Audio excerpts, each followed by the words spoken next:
Assalamualaikum warahmatullahi wabarakatuh. Hello, my name is Davina Damayanti with students number 232122039 and I'm from class B and I'm currently a 4th semester student at the Faculty of Teacher Training and Education majoring in English Education Department at Universitas Siliwangi. In this video, I would like to share my critical reflection on the CDA course or Critical Discourse Analysis which I have now completed at the end of this semester. So, what is CDA?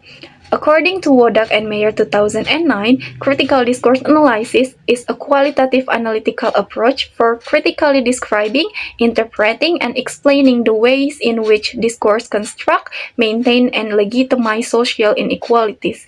CDA deals primarily with discourse of power abuse, injustice, and inequality and attempt to uncover implicit or concealed power relation according to Van Dyke 1993. Wodak and Mayer 2009. Based on those statements and what I have learned during this semester, I can state that CDA is an analytical approach that can reveal and provide an understanding of language and power relations that can be hidden in a text. CDA also explores meanings, including ideology, bias, and specific purposes that influence the way a message is conveyed. During this semester, I had opportunity to explore critical discourse analysis through various style of teaching methods. One of the most effective strategies used by our lecturer was to form a group to analyze a text, discuss a text, and present the result of our discussion.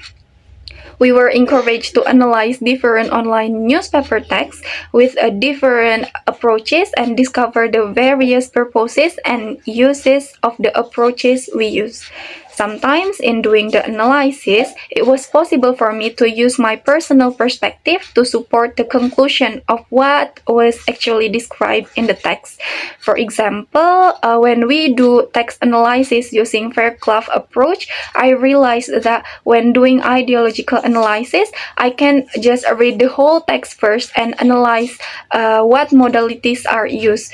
And in the end, I can conclude why ideology is implied in the text used by the author to create the text. Also, during this course, my understanding of discourse has changed significantly. I came to understand that discourse has power and shapes the way we think, behave, and even how certain groups are represented or marginalized in society. For example, how events and social actors are presented and how groups without access are always marginalized in Van Leeuwen's approach. For sometimes, I found it difficult to understand the framework of an approaches. Sometimes the discussion offered by a given article was too difficult to understand. But from there, I usually use the help of AI to explain easily the topics that are difficult for me to understand. If needed, sometimes I use my personal logic in solving something that I don't understand, which I will then discuss with my group. And also, as the future teacher, of course, the things I learn in this course can be applied in the way I teach. One example is how I apply to students to dig deeper into a text, not just read and understand its surface meaning. I will encourage students that a text can have a deeper meaning and can even lead to things that showing the power, the ideology, and how a text can influence a person's perspective. I will also encourage students that their voice will be very important in providing views on the materials being taught.